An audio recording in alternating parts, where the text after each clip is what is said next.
Joining us now to discuss this attack and what happens afterward, the famed attorney Alan Dershowitz, the author of the book Terror Tunnels, the case for Israel's just war against Hamas. Alan, Prime Minister Netanyahu says he will respond harshly to this attack. What do you think this response will look like?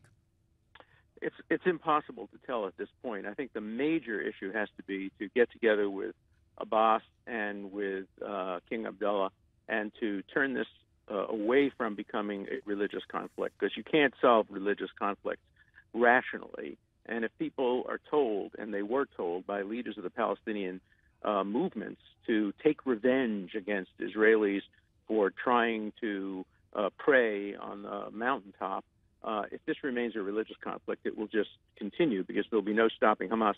Hamas today tried to emulate ISIS. These were essentially beheadings.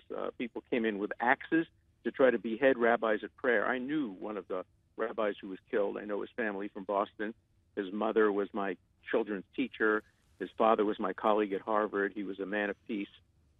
And they came in with the intention of beheading to emulate ISIS. And this just has to stop, and there has to be a reprisal. But it's very hard to understand what the reprisal should be, because these people acted alone probably, but they were inspired and incited by statements made by not only Hamas, but by Abbas of the Palestinian Authority. Well, you mentioned those who perished in this attack, and 3 of them American Israelis. Now, in terms of Palestinian President Mahmoud Abbas, he has publicly condemned the attack, but at the same time, he called for an end to, quote, Israeli provocations. Hamas has praised the attack. Your take on what should go on next? Well, first of all, the difference between Israel and the Palestinian leaders, Israel always condemns attacks which are made by individual Israelis, but the Palestinian leaders make martyrs of them. Hamas praises them. Abbas names parks after them and has posters of these murderers. So there's no moral equivalence between Israeli violence, which is occasional and sporadic, and Palestinian-inspired violence, which is repeated and consistent.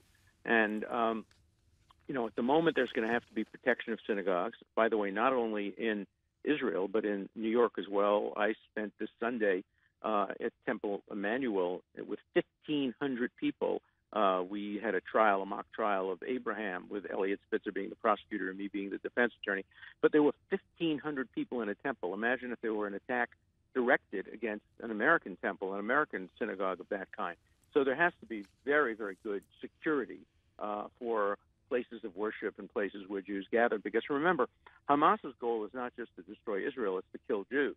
And leaders of Hamas and Hezbollah have said, we hope all the Jews in the world come to Israel so we don't have to go around the world killing them individually. We can kill them all at once.